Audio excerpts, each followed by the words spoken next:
What is happening, team? How we doing? Thanks so much for joining us. Today, in this video, we are talking about how to avoid guilt in your magic, how to avoid those guilty feelings you may get, guilty things when holding out things and that kind of thing to make our magic more beautiful and smooth. So let me introduce you to the guys here. Jeff Sup? Copeland, Rick Holcomb. I, How we I doing, guys? just I just realized you were doing sly palm every time you greet people. That's what I had to. I just That's had to. yeah, that's Just I just picked up on that. should have That's told a, people that. Yeah, yeah. I've been trying to do my practicing. I can't get it as smooth as Rick has these beautiful changes going on. Maybe we'll do that some other time, some other live stream. But everybody doing good? Ready to go? Yeah. It's an Rocking. exciting topic here. I think we want to jump straight in and talk about what goes on in our minds in regard to those guilty feelings, the guilty conscience we may have while we're performing. So let me just throw that over to Jeff first. What do you think Yeah. about and some thoughts about our mental narrative and how we can work on that? Yeah, we can get into really, really deep stuff here. We can get into deep. This could become a therapy session very quickly. We start, you start talking about guilt, and then what is guilt, and then is it shame or is it guilt? Your personal identity of who you are. So something we've been working on my family, very much so that ties into this is been listening to a lot of Brene Brown. She's a researcher here out of Houston, and will teach you a lot about internal struggle and narrative and guilt and shame and these kind of things. And I have to say that stuff plays out in your performance. The very things that you have internally going on, whether it's your magic props, your personal level, or your self-esteem, and the things that make us up and are inside our mind, inside our head. That's one of the most foundational things. That's a deep topic, and I could probably share on and on about that as my own personal discovery and journey that I've been working on, particularly since marriage. Marriage has been really good for that, understanding internal stuff that's going on. So that gets deep quick. But if you're talking about strictly about the magic, one of the things that you can do is just be prepared and to know your environment, know yourself. We've been talking a lot about environment a lot this summer. Caleb, it seems like been a lot. Absolutely, because it's so important. It's like thinking about everything that's around you and how that affects exactly what we're doing. So I love what you pointed out. There's ways to prepare even your mind with different types of education and information and relationships that can keep that in check for you, right? Yeah, absolutely. Now, what would you, Rick? I want to ask you about because you have a very calm demeanor when you're performing, and you don't show any guilt or anything whenever I see you performing your moves and sleights. How do you prepare, in that way? Did you ever, at one point, maybe years ago, feel guilty when you were doing things, and you found a way to kind of overcome that? It was just, I'd say the biggest thing was early on getting caught and feeling discouraged. And that happens a lot when you're a beginner, especially if you're beginning as a kid. Your audience is your family, and your family can be pretty rough and honest. So that can be discouraging for you to continue. But if your goal is to get good at magic and specifically like become good at palming, then hopefully that drive overcomes that discouragement. And what leads people to call you out, like if you're performing for your family, it is that initial guilt when you're learning. And like I said, they'll be brutally honest with you, and they know who you are, your family, so they're gonna say whatever they want to say. But it's that drive in you that if you keep going and you allow yourself to get caught, but take it as a learning opportunity and not to get discouraged, you'll overcome that guilt. And soon, you'll be able, like Jeff mentioned, being prepared and practicing, you'll get used to palming, and especially if you're practicing throughout the day, like palming a coin throughout the day, you're going to reach a point where you kind of forget about it, or at least you know it's there, but you're not concerned about it.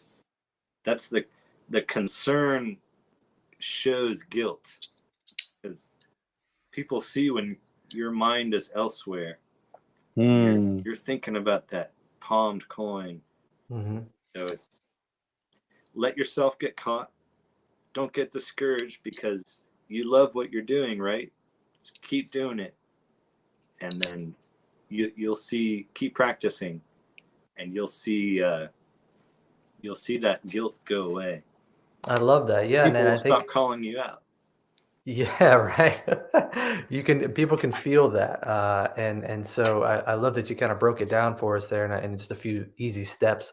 And we're going to talk a little bit more about other practical ways to relax. But before we get there, we're about to go into our favorite new segment, uh, enjoying some magic together.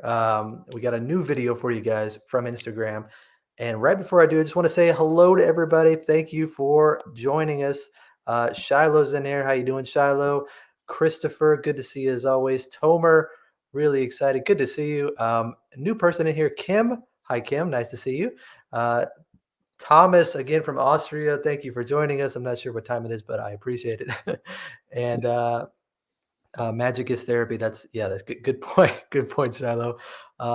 Humility and seeking to understand the gift of wonder should assuage feelings of guilt. Practice is a route to that. Wow, that's a very profound thought there, Shiloh. But yeah, I think there's a lot that goes into it. I mean, for sure. So yeah, definitely. Well, I think he go makes a ahead. good point. Sorry, I jump in there. Please. But a lot of what, for me at least, where guilt came from was this idea that, I'm performing magic and I want to impress people. But really, if you approach magic with the idea of more like, this is all for fun, this is fun, this is entertainment, that automatically brings your energy level a little bit down, instead of like, oh, I'm gonna impress these people, I'm gonna fool them. No, this is just gonna be fun, and we're all having fun. So that'll automatically bring your sense of guilt down. Sure. That makes a ton of sense. Just keeping that in check and keeping that in perspective. So let's see a little magic, shall we? Here we go. We have a new person here to show us some magic. This is Ibuki on Instagram, and we will go ahead and see what Ibuki's got for us. Some big coins. Our little hands. Wow.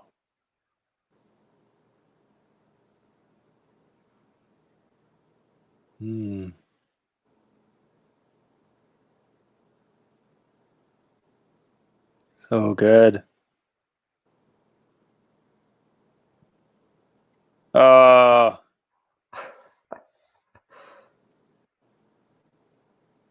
Dang. Isn't that great? Well, wow. Firepower. Oh my goodness. Man, so I that's love Ponta the Smith. That's Ponta, isn't it? Version. Yeah. Winged silver. Was that Ponta? That was so clean. That was no Ponta the Smith version. I know. I just said like that was top shelf. That was done. Yeah. That was if flawless. you want to check out Ibuki, you can see his Instagram is here, right here. So check out, he's got some great stuff on there. And I love particularly his kind of like what we're talking about. You can try to assume what his internal dialogue might be and how he doesn't feel, guilty. It's very smooth and soft and like almost authoritative in the way that he's handling, like, this is going to happen here and here without even saying anything. Right. Yeah. I feel like that was a really good pace for video. Like, I mean, it kept it going and moving, and it was very consumable pace for Instagram. So I actually liked the speed on that. That was kind of it just kept moving, it's flowing, it's event, magic, moment. That was kind of very well rehearsed. Absolutely. We got a couple of little, Mike, good to see you, Mike. Mike, yeah, very cool. He was very good. and very clean as well. That's yep, for sure, for sure. So been doing a lot of practice there. We can tell. That's awesome. So thanks to Ibuki for letting us share that this week. And let's move on to our second little point here. Moving right along into how can we relax? We talked about kind of some of the things that we are thinking about and how to keep some of those in mind, pun intended. But how can we relax? Is there a particular way when we're doing sleights or we're having to hold out a coin in classic palm, for example, or a card in card palm? Is there any kind of practical tips you guys can think of that have helped you relax when you're having to do those kind of things? Yeah, I'll start off with that. I would say I go back to the same kind of narrative I was talking about. It's like it's the preparation beforehand of having your mind clear and a good state of mind. That I think if when you come out, you know you've got to perform. If you've done the work, if you've done the homework, you've done the practice, you've rehearsed to the point of, oh gosh, there was a really good quote I read during the Olympics. It's like going out to not you're not going out to where you won't make a mistake, but going out to perform where you can't, not where you can't fail, but you can't do it not right or something. Gosh, I wish I could remember that quote. It was something from a coach. But basically, you go out, you performed everything, and it's not like you're not worried about making a mistake. You're just doing it because you know you can't do it any other way. And so, if you come out with that kind of mindset, then whatever else is going on, the way you relax is you take that out and you temporarily put it in a box and you put it on the shelf and you go out and give your best to the people. And you can come back to that box, your problems, the issues, whatever is going on in life, you can come back to that box when you're off the stage, hopefully after you've enjoyed and processed and enveloped and then taken in all the good endorphins and the good stuff from performance. Come back to that box, hopefully the next day or the next morning or something. Come back to that stuff, but relax by letting go of some of those things that are going to pull you down. Now, that's not a good philosophy for living your entire life. Those kind of things will come back to haunt you.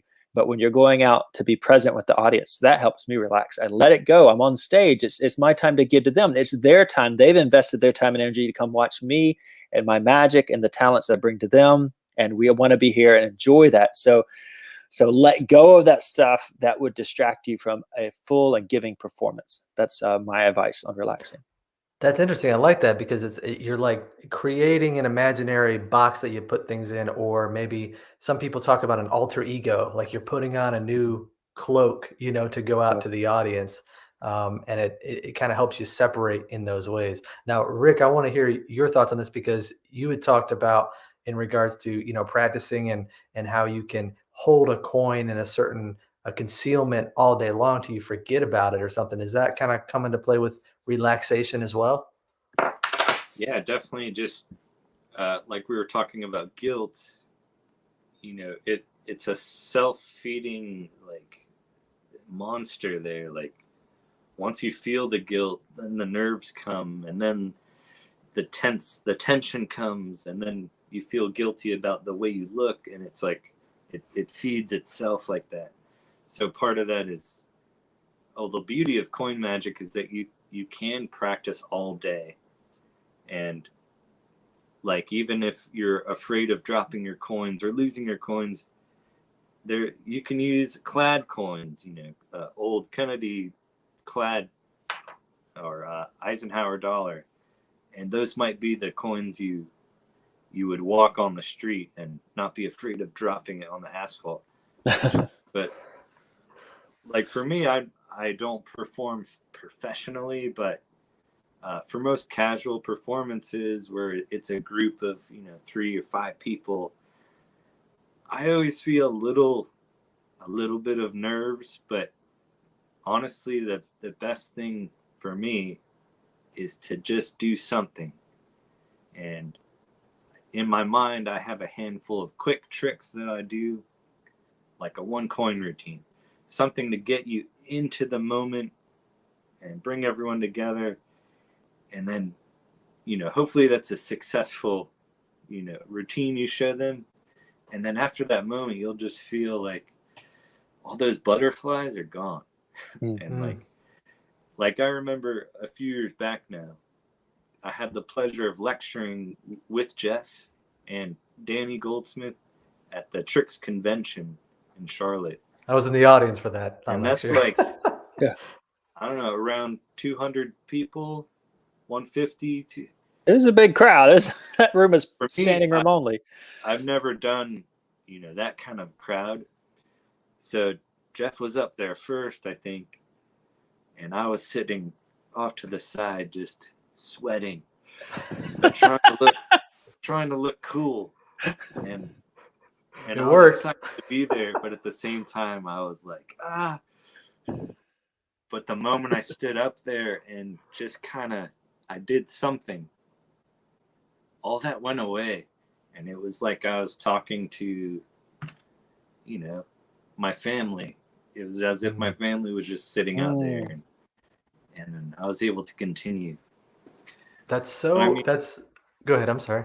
Maybe you have a performance like that with a big crowd, and you have the flexibility ahead of time to just sit and breathe, just by yourself, just kind of, not full on meditation, but deep breathing for 5 minutes before you are on that big stage or in front of that big crowd.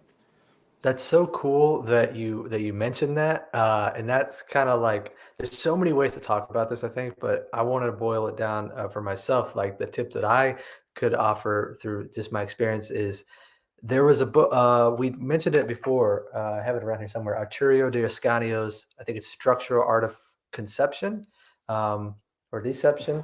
I have it right here. Is that the third one in the volume? The magic, yeah, constructural conception of magic. This book has a really great quote in it that talks about how in his opinion, I guess the performing character you should be is your most relaxed and fun self, as if you were at a party. Like however you act with a party of people you're comfortable with and your like relaxed self, that's who your performance character can take from, and that's how you can be on stage.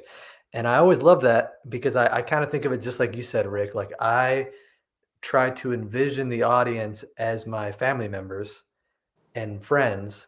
And then once we're in that kind of wavelength, whether that needs to be tell a quick joke or, relate to them somehow. We were talking a week or two ago about building rapport right at the beginning, creating that environment.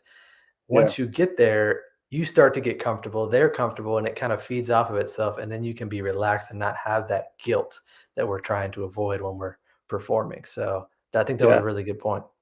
I think that guilt is the thing to avoid. And I think you said it perfectly there. I mean, and I'll piggyback on what some of the stuff that you guys said here, because I do have a couple of good points if I can recall them all now.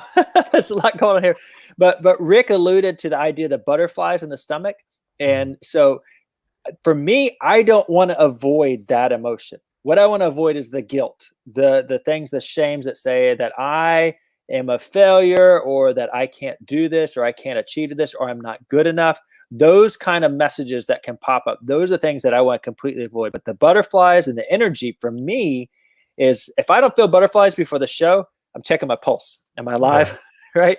And it's a good thing. It means you care, right? It means you care. And so like, I completely agree. If I don't put that in check, like the things that Rick is talking about doing, if I don't check those things, then they can get out of control and that could lead to anxiety or something bad.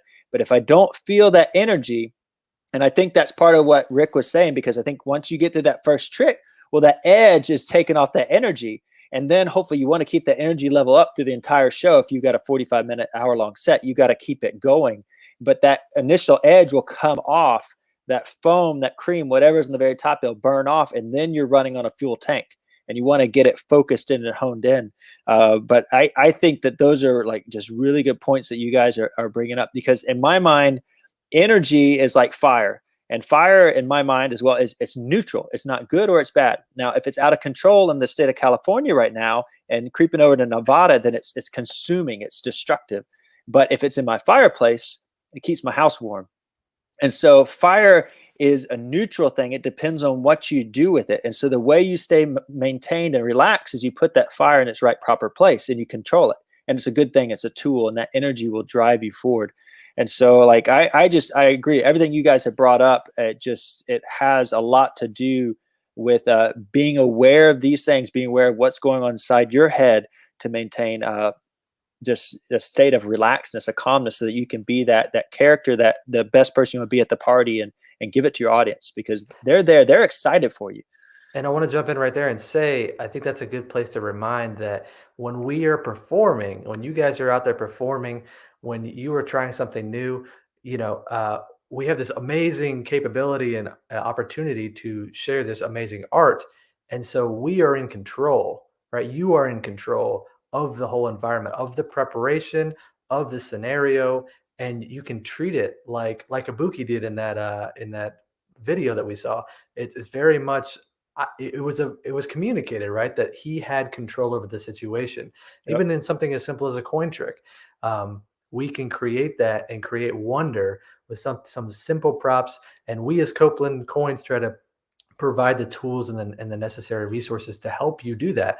But I just want to remind you that you're in control of the situation, and you have the authority to control your mind and to control everything that's going on in that performance. That for me is key, and that's one of the huge like thought processes, which is hard to communicate to people, but you feel it when you experience it with the props. And so that for me, when I designed the Tiger Tan coin, it had to check out as a historical artifact. Why? So that if somebody does by chance, which they usually don't, but if they do by chance look at it more closely, it doesn't look like something that came from a Cracker Jack box. It doesn't look like a little trinket out of a toy cash register or something. It feels and looks and acts like, tastes, smells. It's like real money. And so that gives you the confidence to relax if I'm in that situation. Like the Blackbird, the way that it's designed, if you look closely, there's little details and there's an etched in bird wing. Why? Because it makes it look cooler and it gives you more confidence as a performer. Those little details didn't have to be there, but it's about building that confidence to help you relax. And so that's what we do every single time, that your box is not going to fail, that it's good, it's solid material, like these kind of things. And so we want to inspire with that message. Just reinforcing who you are and the authority that you have. And I want to point out just a couple of things. Some people in the comments had some great ideas, thoughts about doing rather than thinking about it as doing rather than showing magic. Like, I'm doing magic to help you relax. People talked about the classic, think that everyone is, imagine everyone naked, or in their underwear. That's never worked for me. But so people swear by that in theater, I guess. So, just that distracts me. I don't know. I know. That's not something I want to, my family members in their underwear is not a sight I want to behold. Right. And Christopher pointed out here is a book called Feel the Fear and Do It Anyway. Not only great for magic, but for personal business life. I haven't read it. I don't know if you guys have, but that title tells me everything I need to know, right? Yeah, right. I've read the book. It sounds great. So I just want to point out one more piece of value here, and I'll get right to you, Rick, and I want to hear what you're going to say. But as we're thinking about that, is there any way that you guys can mention on when we're preparing during our practice time alone? Do we now start to try to imagine the audience, and envision ourselves in that scenario? Like I had heard this story about, they did a study of people who went to go shoot basketballs just in a net practicing, and then they broke them up into segments. Like, these people could shoot the ball, these people could train less, and then these people could not train at all. They had to just imagine shooting the ball. And apparently the people that imagined it did basically just as well as the people who had actually shot the basketball over and over and over in preparation. So just to highlight how important that is that ever thought coming to you guys as practice sessions at all? I practice all the time without props. I haven't heard of that study. But yeah, if I don't have a coin, like, I will go through the exact motions and like I just imagine what it does. And then when I actually pick up, we've talked about, batters practicing with heavier bats when they swing and those kind of things, heavier coins, different kinds of coins. One of my favorite things to do is I'm busy with the kids, and sometimes I forget to grab my coins going out the door, which is a newer thing in life. Usually, these are glued in my pocket. There's like a string attached. But sometimes I'm out and about and I still have an idea. Well, I have to, mime it. And I think that miming is a huge part of magic. So particularly coin magic, where a lot of our routines are based on vanish and disappearance. So it's imagination. Yeah, absolutely. I didn't know about that study. That's fascinating to hear. And what about you, Rick? Do you imagine the audience at all as you're imagining the performance, or as you're practicing? Not usually the audience, but kind of like Jeff, I'll mime or just go through in my head, and oftentimes it's led me to fix routines or streamline them, because I'm as I'm visualizing in my mind, I'm saying like, oh, I could replace that move with, or I could replace those two actions with this one action, and then I'll kind of think through it before I even touch the coins. And yeah, so visualization, and that works in life and everything. Yeah. Visualize your goal. A long time ago, one of my managers, I forget the book, but he showed me what he had done from reading this book, and he called it a life board.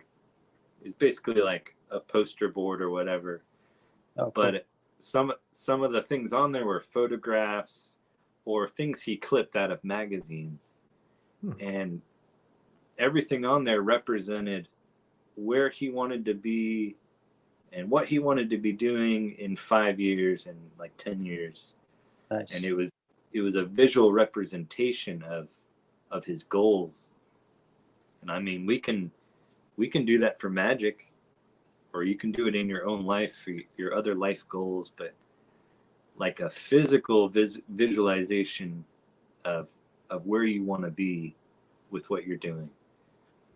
Yeah, I think that sounds amazing. Something I did last year with my own faith and spirituality, I had a prayer board, and I would move things from different spots to see like weird things that happened in my life. It was kind of neat to see. I just used Post-it notes. I had different categories, and this has happened with things I would hope to happen, things that have not had happen. And it's kind of cool to be able to track that kind of stuff visually. That's a good key, Rick, because it really like keys in and allows you to remember where you come. Recently, my to-do list, instead of erasing items, I started putting strike through. And then for our business, Caleb has integrated a really cool process called Trello, which is an app base, which allows us to see like what we've accomplished and where we've been. And it's amazing to like look at the different things we've accomplished as a team since these two guys have been on board. And I think like that visualization process like really does a lot for you mentally. I'm a big fan of affirmations, saying things out loud to yourself, like things that are of good nature. I am these things. I am these positive statements. And if you can find those for yourself, like that's a great way to plan and prepare for the future, and and say those things about what the audience thinks about you too, what and hope the audience will say about you. Like, I don't know if I was going to share it today or not, but one of my like keys to life, and I'll say this, is that I really believe most people are on your side. Most people want you to succeed. My saying when I get up to perform a magic trick is 95% of the people, 19 out of 20 people of the people in the audience, 19 out of 20 of them want to see me do something amazing and spectacular. Right? There's always that one guy who wants to see you fail because he wants to learn what you're doing. And he might even heckle you, right? There's always those people that go to NASCAR just to see the wrecks, right? And sometimes that's why everybody goes to a magic show. They want to see how the magician did it, right? It's just like NASCAR. We want to see a train wreck or a car crash. And but most of the people that paid money or they showed up to your show, if it's a paying audience, there's a theater setting, they want to see something amazing. They're on your side. They want to see you do something cool. And so relax in that. Be prepared in that. Like, plan that they will want to enjoy what you've done. And that gives you great confidence, and that allows you to be natural, and it enters into your mind, and just realize that people want to see this, and that allows you to share love for them. And we say it again, make beautiful magic. Of course. Well, I think we've covered a lot of great topics, a lot of great things to get people's brains going, items for them to start practicing and trying. and some people have some different comments here. So check out the comments, leave any other questions that you might want to leave in the actual comments of this video. And throughout the week, we can look back and try to answer you guys and anything that you are wondering about or thinking about. We'd love to keep the community alive. But I just want to kind of finish by saying, these are all just things that you can take and apply to what you're doing right now. So remember that, we're here to support you, and you can do this just by working on the things to make your magic more and more beautiful. So, take that authority that we talked about and take all those things in your mind and those positions and postures and preparation, and then go share beautiful magic with everyone around you. All right. So thank you so much for joining us, and we will see you guys next week.